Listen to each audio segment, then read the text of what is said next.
Hello friends, welcome to my YouTube channel. आशा करता हूँ कि आप लोग बहुत अच्छे होंगे। आज फिर से आप लोग को हमारे चैनल पर स्वागत है। आइए देखिए और समझिए हिंदी व्याकरण और संस्कृत व्याकरण के लिए खास करके, ठीक है। हमने इसके पहले स्वर संधि का एक वीडियो डाला है और आज हम व्यंजन संधि के बारे में पूरा व्याख्या करेंगे, ठीक है।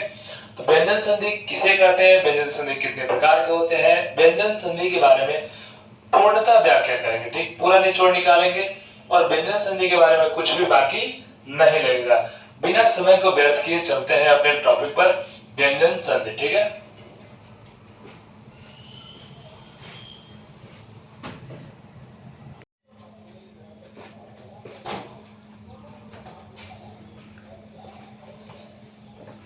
हाँ, तो सबसे पहले देखते हैं व्यंजन संधि का परिभाषा, ठीक है।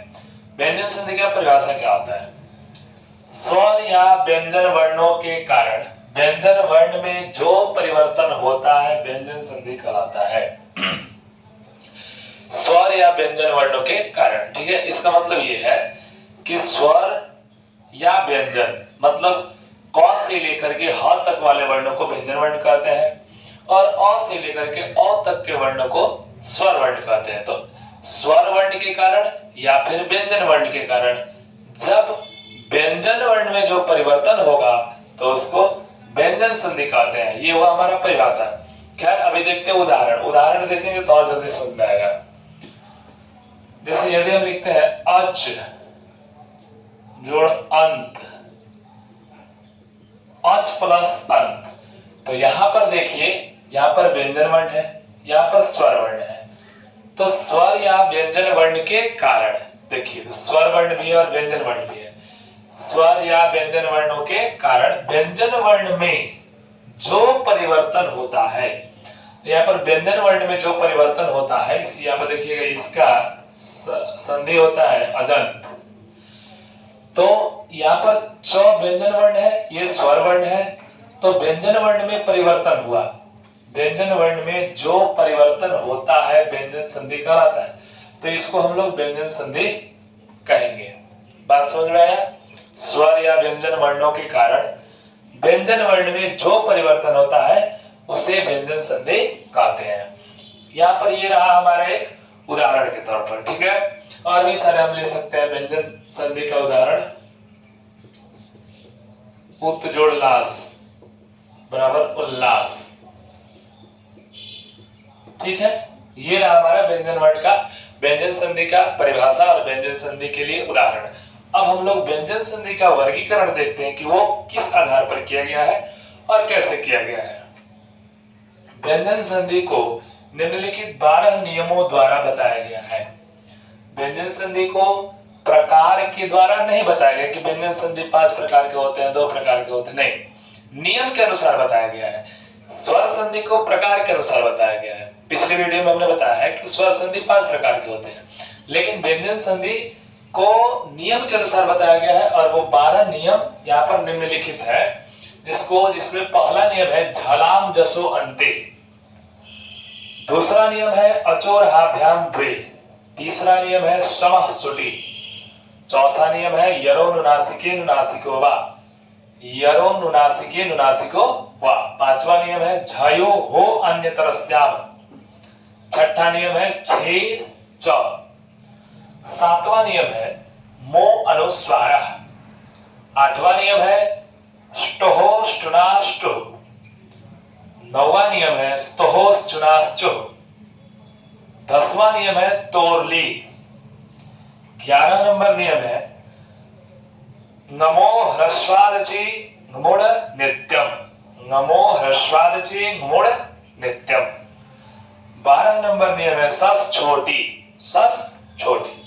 ये हमारा निम्नलिखित 12 नियम है और ये 12 नियम यदि हम जान गए तो हमारा व्यंजन संधि कंप्लीट हो जाएगा, ठीक।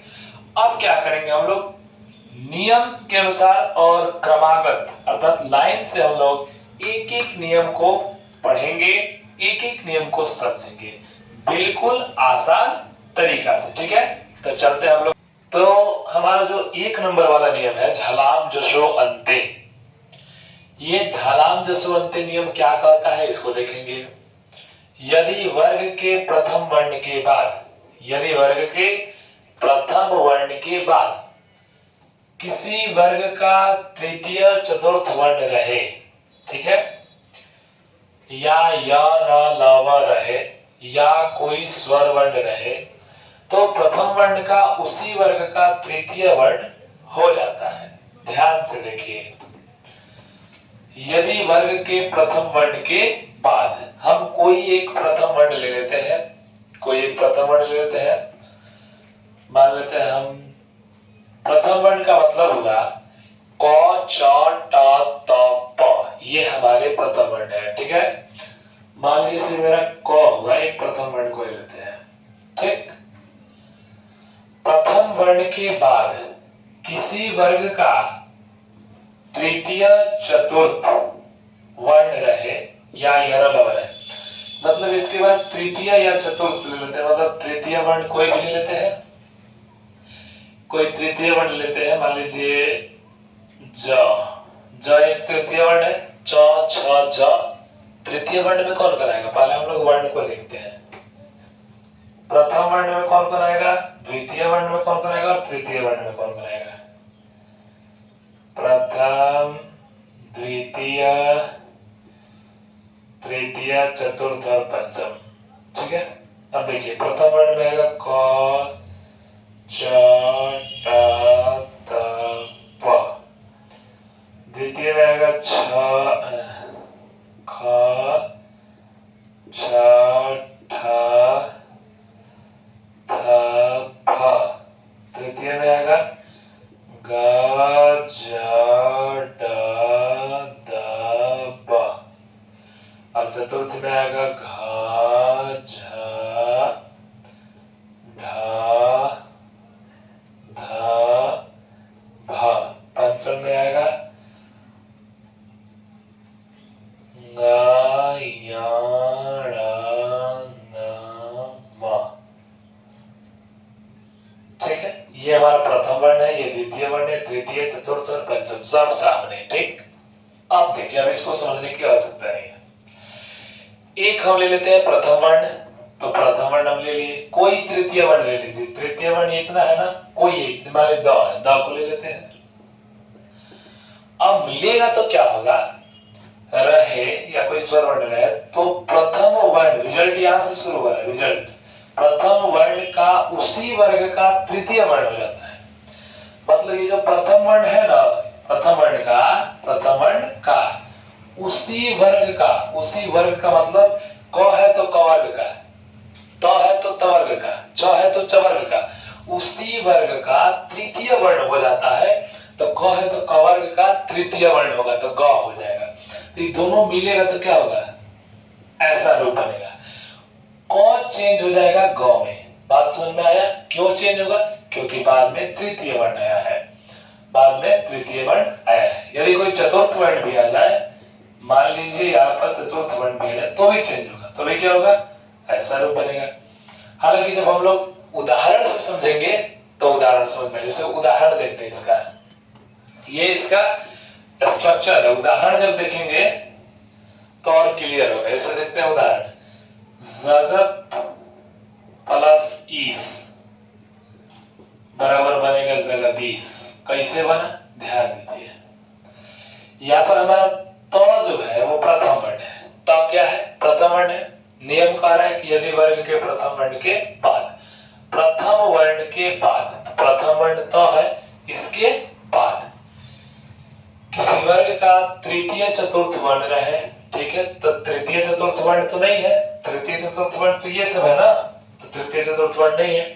यरलव रहे, यरलव भी नहीं है, प्रथम वर्ण के बाद यरलव भी नहीं, या कोई स्वर वर्ण रहे, हाँ स्वर वर्ण यहाँ पर है, ई स्वर वर्ण है, तो स्वर वर्ण रहे तो प्रथम वर्ण का उसी वर्ग का तृतीय वर्ण हो जाता है। मतलब जो त है वो अपने तीसरा रूप ले लेगा, त थ द, तीसरा रूप द होता है। तो देखिए यहाँ पर ये बन गया ज ग द, अब यहाँ पर क्या है, ईस, तो ये द में बड़ी का मात्रा मिलेगा तो बन जाएगा जगद और बड़ी के बाद मात्रा और स जगदीश, इस तरह से बनता है। ठीक है, और भी इसका बहुत सारा उदाहरण है।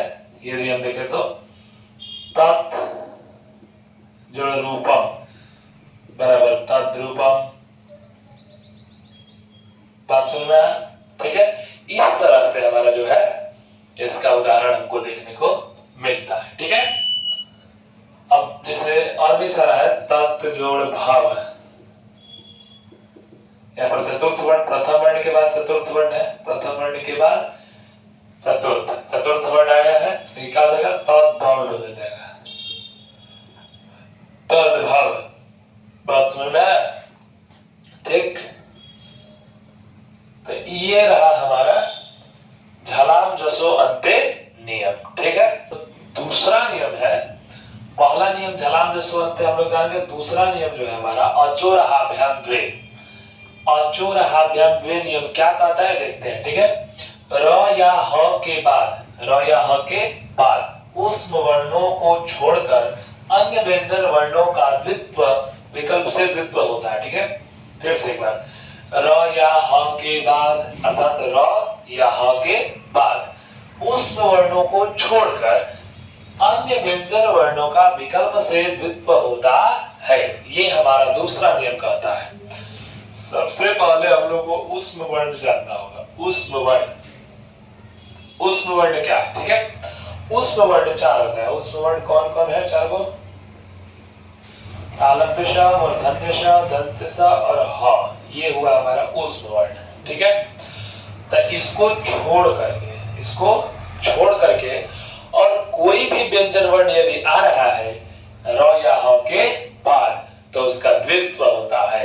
उदाहरण में यदि हम लोग देखें तो हम लोग लिखते हैं अर्चना, अर्चना। ठीक है, अब देखिए यहाँ पर अर्चना में क्या है, इसका यदि देखा जाए वर्ण विच्छेद किया जाए तो अ आधा र, च हलंत अ प्लस न हलंत आ, ऐसा होगा। देखिए र के बाद च आया है, क्या आया है? च, र के बाद च आया है। र या ह के बाद ऊष्म वर्ण को छोड़कर अन्य व्यंजन वर्णों का विकल्प से द्वित्व होता है। मतलब ये है कि र के बाद इस चार को छोड़कर और कोई भी वर्ण आएगा ना र के बाद, और कोई भी व्यंजन वर्ण आ जाए उसका द्वित्व हो जाता है। लेकिन कैसे? विकल्प से। आपका मर्जी है तो आप द्वित्व कर सकते हैं अथवा उसको ऐसे भी लिख सकते हैं। जैसे तो अर्चना कैसे लिख सकते हैं? इसका द्वित्व होगा, मैंने दो बार लिखाएगा, तो र या ह के बाद, र या ह के बाद उस वर्ण को छोड़कर अन्य व्यंजन वर्ण का, मैंने इसका द्वित्व हो जाएगा च और फिर एक बार च, अन्ना। अर्चना को हम ऐसे लिख सकते हैं, किस नियम के अनुसार? अचोरहाभ्याम द्वे नियम के अनुसार। एक बात याद रखिएगा कि ये नियम विकल्प से है, आप ये भी लिख सकते हैं और आप ये भी लिख सकते हैं, तो दोनों क्या होगा हमारा? सही है, दोनों सही है।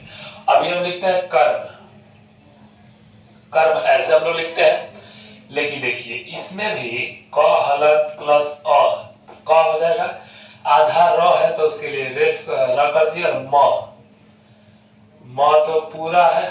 तो देखिए यहाँ पर र के बाद म आया है ना, यहाँ पर र के बाद च आया था, यहाँ पर र के बाद म आया है, तो म का द्वित्व हो जाएगा। तो कैसे होगा?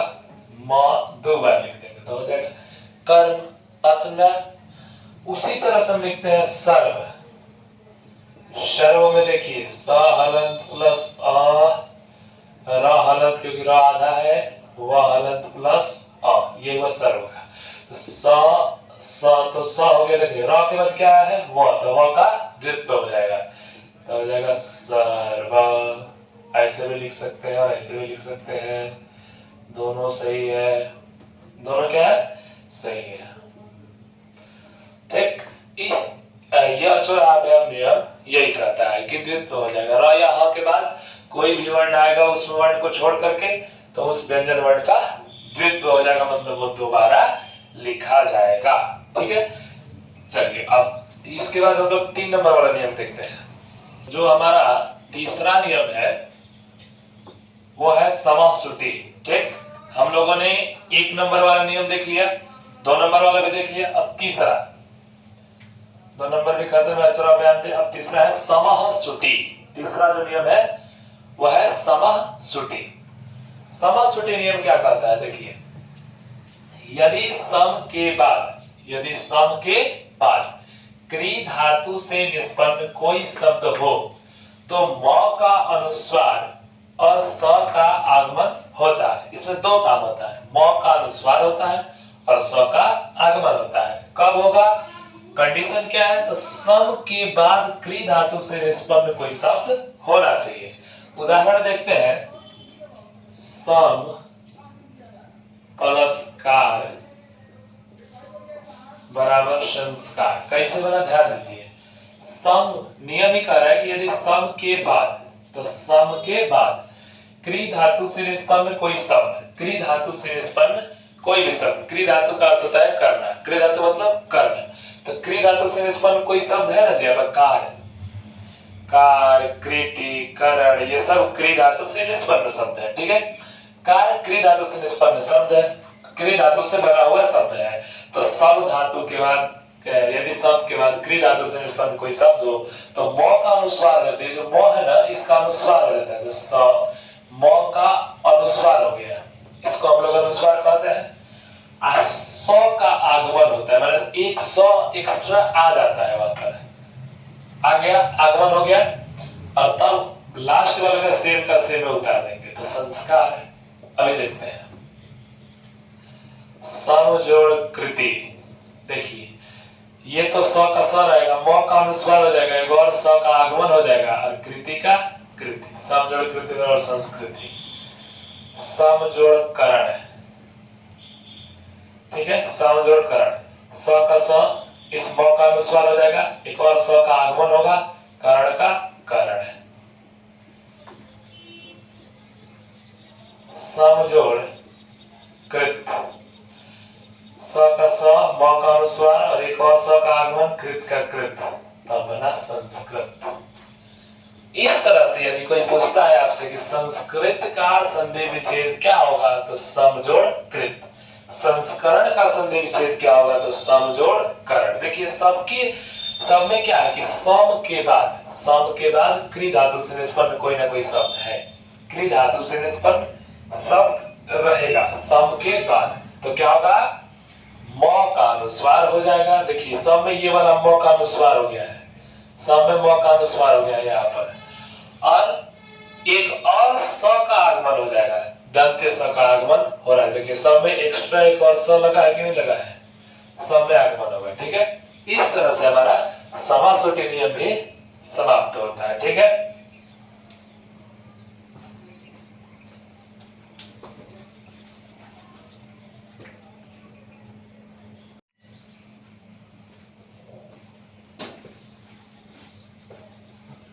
हाँ, तो अब हम लोग 1 नंबर, 2 नंबर और 3 नंबर नियम समाप्त कर चुके हैं। और चौथा नियम हमारा कह रहा है यरोनुनासिके नुनासिकोवा, यरोनुनासिके नुनासिकोवा। तो 4 नंबर नियम क्या कहता है उसको ध्यान से देखेंगे। यदि प्रथम वर्ण के बाद, प्रथम वर्ण हम लोग जानते हैं क च ट थ प, प्रथम वर्ण के बाद पंचम वर्ण हो, पंचम वर्ण भी जानते हैं हम लोग ङ य ण न म, तो प्रथम वर्ण का मतलब इसका प्रथम वर्ण का पंचम वर्ण हो जाता है विकल्प से पंचम वर्ण हो जाता है, मतलब ऑप्शनल नियम है। ध्यान देते हैं, इसका उदाहरण जब देखेंगे तो समझ में आ जाएगा। प्रथम वर्ण के बाद यहाँ पर यदि हम लिखते हैं तत् जोड़ मित्रम, ठीक है, तत् जोड़ मित्रम, चाहे मित्र में जब मात्रम लिखते हैं, चलिए मात्रम, तो यहां पर देखिए ध्यान दीजिए ये हमारा रूप क्या बनेगा, प्रथम वर्ण के बाद पंचम वर्ण आया है, यही नियम है, प्रथम वर्ण के बाद पंचम वर्ण हो, तो यहाँ पर हमारा प्रथम वर्ण है त और पंचम वर्ण है म, प्रथम वर्ण के बाद पंचम वर्ण आया है, ठीक है, इसलिए प्रथम वर्ण का पंचम वर्ण हो जाएगा विकल्प से, तो प्रथम वर्ण त है, त का पंचम वर्ण क्या होगा, त थ ध ध न, ना हो रहा है ना, तो न कर देंगे, त का न कर देंगे, तो इस त का न हो गया मात्रम का मात्रम। ठीक है, इस तरह से बना हमारा तन मात्रम। क्या बना हमारा? तन मात्रम। ठीक है, ये हमारा यरनुनासिके नुनासिकोवा नियम का अर्थ है। ठीक है, प्राक मुखम। ठीक है, प्राक मुखम हम करते तो क्या होगा पता है? यहाँ पर रूप बनता है प्रांग मुखम। और ये कैसे बना ध्यान दीजिए, क है, क प्रथम वर्ण है ना, प्रथम वर्ण के बाद पंचम वर्ण, तो क प्रथम वर्ण है, उसके बाद म क्या है? पंचम वर्ण है, तो क का पंचम वर्ण हो जाएगा। तो क का पंचम वर्ण क्या होता है? क ख ग घ अंग। ठीक है, यहाँ पर क के बदले में अंग हो जाएगा। क्या हो जाएगा? अंग, प्राण मुखम। ठीक है, इसी तरह से हमारा नियम कार्य करता है। ठीक है, तो आप लोग को आशा करता हूं कि 4 नंबर वाला नियम भी समझ में आ गया होगा। इसका अगला अब हम लोग देखेंगे 5 नंबर वाला नियम, झयो हो अन्यतर श्याम। 5 नंबर नियम है झयो हो अन्यतर श्याम। ठीक है, तो 5वां नियम क्या कहता है इसको देखते हैं। यदि वर्ग के प्रथम वर्ण के बाद, ठीक है, प्रथम वर्ण के बाद ह आए तो, ह आए तो वह पूर्व वर्ण के वर्ग का चतुर्थ वर्ण और पूर्व वर्ण तृतीय वर्ण हो जाता है। वह पूर्व वर्ण के वर्ग का चतुर्थ वर्ण और पूर्व वर्ण तृतीय वर्ण हो जाता है। नियम को समझेंगे, उदाहरण देखेंगे, बहुत जल्द समझ में आ जाएगा। ठीक है, अभी देखते हैं उदाहरण।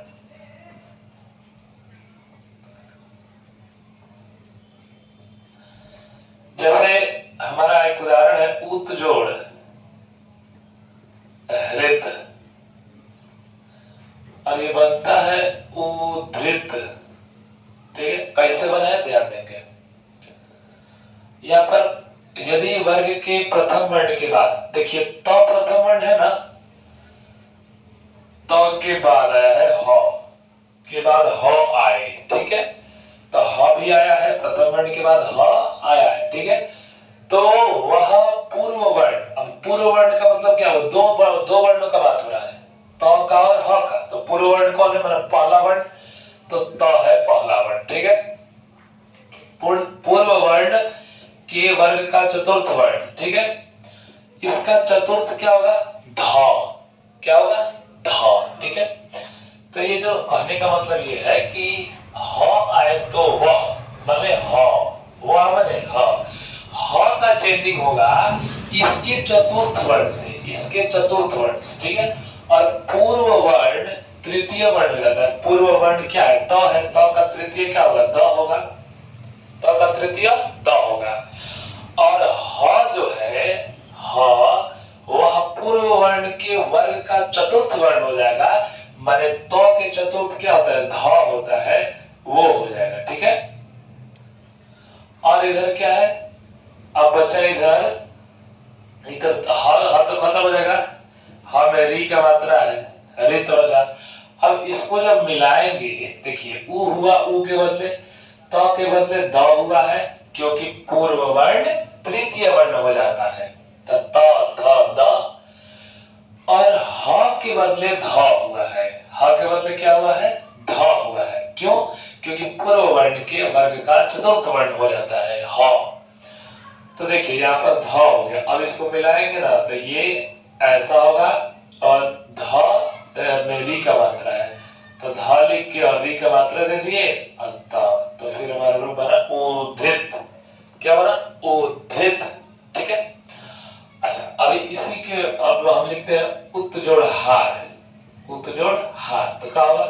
उ के बदले उ, त के बदले द, और ह के बदले ध, क्योंकि त का चतुर्थ ध होता है, ध हो गया ना।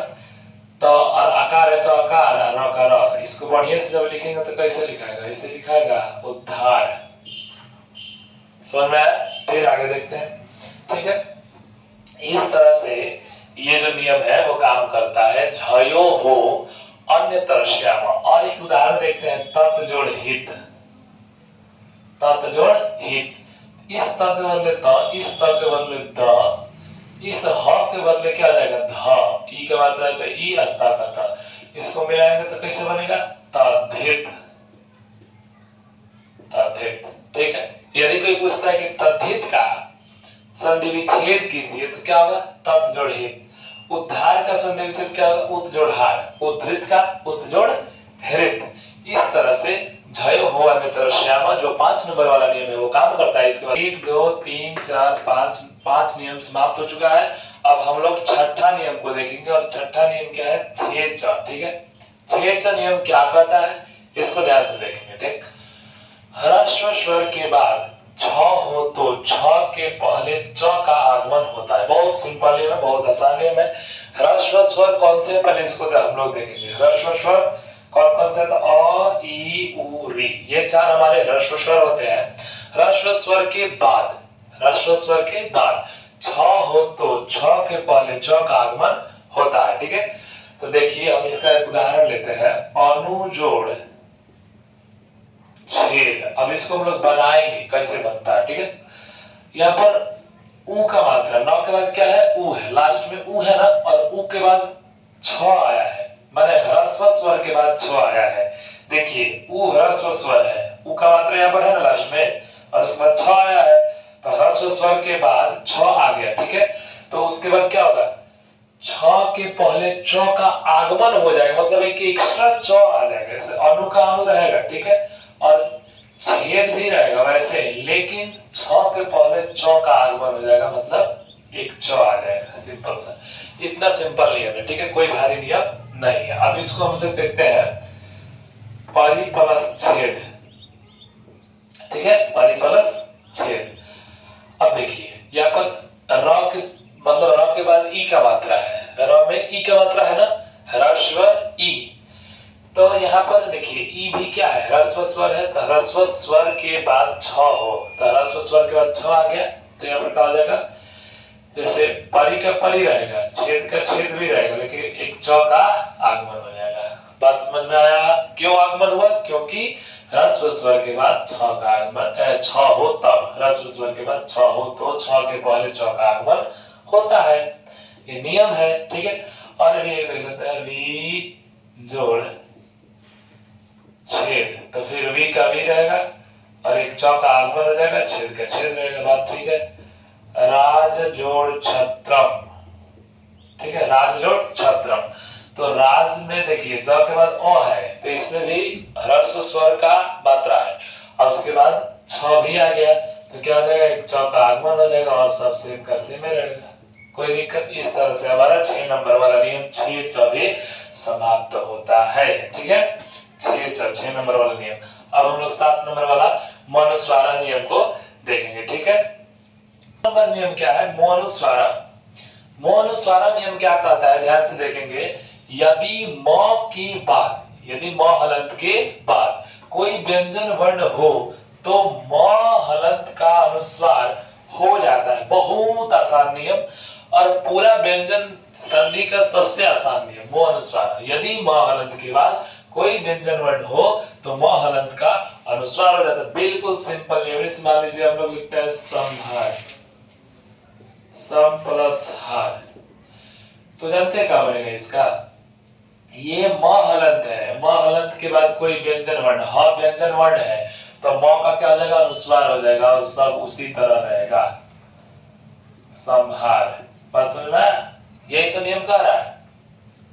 यदि म हलंत के बाद कोई व्यंजन वर्ण हो तो म का अनुस्वार हो जाता है, यदि स्वर वर्ण रहेगा तो म का अनुस्वार नहीं होगा। सिंपल सा नियम है। ठीक है, उसी तरह से मान लीजिए हम लोग लिखते हैं सम जोड़ सय, तो क्या बनेगा, समसय, संशय जिसको हम लोग कहते हैं, समसय है। तो इसी तरह से बना है ये सारा चीज। ठीक है, अब जैसे अब हमारा जैसे रामः विद्यालयम, विद्यालयम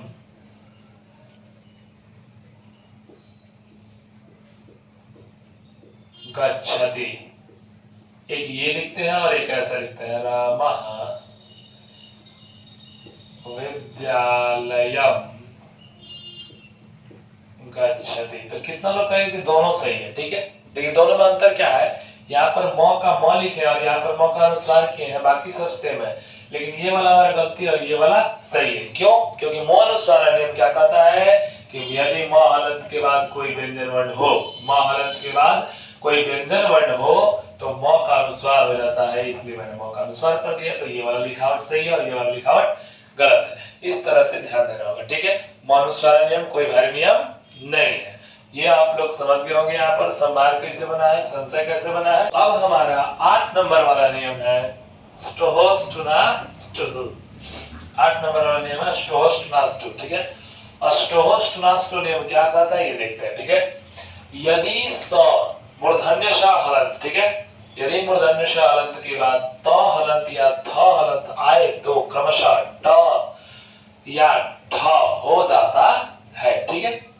यदि मूर्धन्य श हलंत के बाद, स्पेशल नियम है मूर्धन्य श के लिए, यदि मूर्धन्य श हलंत के बाद त या थ आए तो क्रमशः ट या ठ हो जाता है। इसमें हम लोग देखते हैं उत्कृष्ट जोड़ तह, तो जानते हैं क्या बनेगा, देखिए सब सेम रहेगा, इधर वाला टोटल सेम रहेगा, सिर्फ ये जो है ना त चेंज हो जाएगा ट में और थ चेंज हो जाएगा ठ में, ठीक है। जैसे देखते हैं तो ये क्या हो जाएगा उत्कृष्ट और त का क्या हो जाएगा टह। इसको एक बार और देख लेते हैं, एक और उदाहरण, एक दो उदाहरण देखते हैं इसका। पृष्ठ जोड़ थम, ठीक है, प्रेस जोड़ थम, क्या बनेगा यहाँ पर प्रेस का प्रेस और थ का क्या हो जाएगा, थ का ठ हो जाएगा, थ का ठ हो जाएगा, तो क्या रहेगा और म का म क्या बना पृष्ठम, क्या बना पृष्ठम। जैसे उसी तरह से हम देखते हैं स जोड़ थ, तो क्या बनेगा षष्ठः। कहने का मतलब ये है कि मूर्धन्य स के बाद यदि त आएगा तो हमारा ऐसा रूप दिखाई देगा, और मूर्धन्य स के बाद यदि थ आएगा, हाँ थ आएगा तो हमारा ऐसा रूप दिखाई देगा। ये वाला इसमें का मेन बात है, बात सुन रहे हैं, ठीक। मूर्धन्य स के बाद यदि त आएगा तो ट में बदल जाएगा, मूर्धन्य स के बाद यदि थ आएगा तो ठ में बदल जाएगा। यही नियम है हमारा स्टोहोस्टुनास्टु, ठीक है। ये लेकर के हमारा 8 नियम समाप्त होता है। अब 9वां नियम हम लोग देखेंगे स्टोहोस्टुनास्टु, ठीक है। तो अब हमारा जो 9 नंबर वाला नियम है वो है अस्तोहोस्टुनास्टु। ये वाला हमारा 9 नंबर नियम, 8 नंबर नियम खत्म। अस्तोहोस्टुनास्टु नियम क्या कहता है, ध्यान से देखेंगे। यदि स हलंत के बाद अर्थात दंत्य स के बाद तालव्य स या चवर्ग रहता है तो दंत्य स का तालव्य स हो जाता है, ठीक है। यदि दंत्य स के बाद तालव्य स या चवर्ग रहता है तो दंत्य स का तालव्य स हो जाता है, ठीक है। और तवर्ग के बाद चवर्ग रहता है तो तवर्ग का चवर्ग हो जाता है। सिंपल सा नियम है, तवर्ग के बाद यदि चवर्ग रहे तो तवर्ग का चवर्ग हो जाता है। पहले इसको देखते हैं ऊपर वाले, इसमें 2 नियम है, छोटे छोटे 2 नियम है। यदि पहला नियम है कि यदि स के बाद ये वाला स रहेगा तो फिर स रहेगा या चवर्ग रहेगा तो इस स का वो स में परिवर्तन हो जाएगा। इसे देखते हैं रामस जोड़ सेते। देखिए हमारा पहले दंत्य स है, दंत स ना, और उसके बाद तालव्य स आ गया है, ठीक है। तो ये क्या होगा, ये वाला जो दंत्य स है वो तालव्य स हो जाएगा, ठीक है। तो ये हो जाएगा हमारा रामस सेते, ये फर्स्ट नियम है। दूसरा नियम कह रहा है कि तवर्ग के बाद चवर्ग रहे तो तवर्ग का चवर्ग हो जाता है। इसमें हम लोग देखते हैं उत जोड़ चारणम, उत जोड़ चारण, चाहे उत जोड़ चारण खाली लिखते हैं। तो ये तवर्ग के बाद चवर्ग रहता है तो तवर्ग का भी चवर्ग हो जाता है, मतलब त का च हो जाएगा, तो क्या हो जाएगा उच्चारण। सत जोड़ चरित्र, क्या हो जाएगा सत जोड़ चरित्र, क्या होगा त के बाद च आया है तो त का भी च हो जाएगा, तो सच्चरित्र, ठीक है। शरत जोड़ चंद्र, चंद्रा क्या हो जाएगा, तो का चा हो जाएगा, तो बनेगा शरत चंद्र। इस तरह से हमारा ये जो नियम है अस्तोहोस चुनास्य वो समाप्त होता है। यदि आप लोग इस परिभाषा को देखेंगे अर्थात नियम को देखेंगे और उदाहरण को देखेंगे, दोनों ध्यानपूर्वक देखेंगे, क्लियर, कोई भी भारी नियम नहीं है, चाहे वो व्यंजन वर्ण हो, चाहे वो व्यंजन संधि हो, चाहे वो स्वर संधि हो, चाहे वो विसर्ग संधि हो, भारी नियम कोई नहीं होता, बिल्कुल आसान। अब इसके बाद नंबर वाला नियम है तोरली। तोरली जो नियम है वो कहता है कि यदि त के बाद ल हो तो, यदि त के बाद ल हो तो त का ल हो जाता है, ठीक है। यदि त हलंत के बाद ल हो तो त हलंत का ल हो जाता है, बिल्कुल आसान नियम है। बोनस वाला ये जो हम लोगों ने नियम पढ़ा 7 नंबर, उससे भी आसान ये वाला नियम, ठीक है। अब देखिए यहाँ पर क्या है कि उदाहरण देखेंगे तो बिल्कुल जल्दी समझ में आएगा, कुछ नहीं है इस नियम में, इस नियम में कुछ है ही नहीं। त के बाद ल दिखाई पड़ा, बस त का ल हो जाएगा, त का ल हो जाएगा। अब बताइए इस नियम में कुछ है, बिल्कुल आसान नियम है, सबसे आसान नियम है, बहुत आसान नियम है। अभी देखिए और देखते हैं इसका उदाहरण।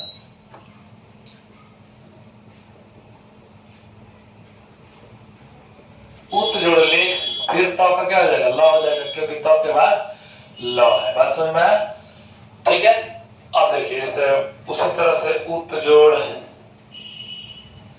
लंघन, तो क्या हो जाएगा, उल्लंघन, समझ में। उसी तरह से यहाँ पर यदि लिखते हैं विद्वान, चलिए ये नियम यहाँ पर समाप्त करते हैं, बहुत आसान है, कोई भारी बात नहीं है। ये खाली त के बाद ल होगा तो त का ल हो जाएगा, त के बाद ल होगा तो त का ल हो जाएगा। इस अर्थात इसका निष्कर्ष निकलता है कि यदि त के बाद ल हो तो त का भी ल हो जाएगा। ये हमारा नोट करने वाला बात है, मार्केबल बात है, ठीक है। तो ये इससे तोरली नियम से हमको सीखने को मिलता है। अब हमारा 10 नंबर नियम भी समाप्त। अब 11 नंबर वाला नियम हम लोग देखेंगे, ठीक है। उसके बाद 12 नंबर, तब हमारा व्यंजन संधि खत्म होगा। 12 नंबर वाला जो नियम है वो है न मो ह्रस्वाद चे मुड़ नित्यम, मो ह्रस्वाद चे मुड़ नित्यम, ठीक है। अब ये नियम खास करके संस्कृत में प्रयोग होता है, ठीक है। हिंदी में ज्यादातर ये नियम प्रयोग नहीं है और इसका प्रयोग हिंदी में भी ज्यादा नहीं होता है, ठीक है। लेकिन देखते हैं नियम क्या कह रहा है। यदि ह्रस्व स्वर के बाद पद के अंत में, यदि ह्रस्व स्वर, अभी हम लोग ह्रस्व स्वर को जान गए ना, अ ई उ री, तो ह्रस्व स्वर के बाद पद के अंत में ङ न या ण हो तो बाद में कोई स्वर हो, ठीक है, न य या ण हो और बाद में कोई स्वर हो तो न न ण का द्वित्व हो जाता है, ठीक है। जैसे हम लोग देखते हैं धावन प्लस आगच्छति, तो जो रूप है वो क्या बनेगा, धावन आगच्छति, ठीक। यहां पर देखिए न पद के अंत में न आया है, ठीक, और उसके पहले ह्रस्व स्वर भी है, ठीक। तो और यहाँ पर क्या है, बाद में क्या है, स्वर वर्ण है, तो यहाँ पर होगा धावन प्लस आगच्छति बराबर धावन नागच्छति, ठीक। और भी हम लोग देख सकते हैं पातयन एव बराबर नियम बनेगा कैसे, न का डबल न हो जाएगा, पातयन एव, ठीक। इस तरह से हमारा समाप्त हो जाएगा नंबर वाला नियम। हमारा लास्ट नंबर नियम है 12 नंबर, सस छोटी, ठीक है। सस छोटी नियम क्या कहता है कि यदि त या द के बाद स रहे तो त या द के स्थान में च हो जाता है और श का छ हो जाता है, बिल्कुल आसान नियम है और ये भी नियम अधिकतर संस्कृत में प्रयोग किया जाता है। देख लेते हैं, बिल्कुल आसान नियम है, इसका उदाहरण देखेंगे ना। यदि त या द के बाद स हो, ठीक है, भगवत जोड़ शरण्य, ये हमारा एक उदाहरण है। देखिए यहाँ पर त के बाद स आया है ना, त या द के बाद स, त के बाद स आ गया, तो त या द के स्थान में च हो जाता है, मतलब त के स्थान में यहाँ पर हमको च करना पड़ेगा। ठीक है, तो हम च कर दिए और स का छ हो जाता है, तो इस स का हम छ कर दिए और सब सेम का सेम। तब आप रूप बना भागवत चरण्य। भगवत चरण्य हम यहाँ पर लिखते हैं उत्जोड़ श्रृंखला। मान लीजिए यहाँ पर है उत्जोड़ श्रृंखला, यहाँ पर त के बाद स आ गया है, समरी का मात्रा है, तो क्या होगा उत्श्रृंखला। उत्श्रृंखला। ठीक, तत्जोड़ सकटम। तो देखिए यहाँ पर त का च हो जाएगा और स का छ हो जाएगा, ये बनेगा। ठीक, इस तरह से सब छोटे नियम है, अधिकतर नियम ये संस्कृत में प्रयोग होता है। आशा करता हूं कि आप लोग को व्यंजन संधि पूर्णता समझ में आ गया होगा और ये हमारा लास्ट नियम था। ठीक है, और यदि आप लोग को वीडियो अच्छा लगा हो तो वीडियो को लाइक करें, चैनल को सब्सक्राइब करें, शेयर करें। मिलते हैं अगले वीडियो में। धन्यवाद।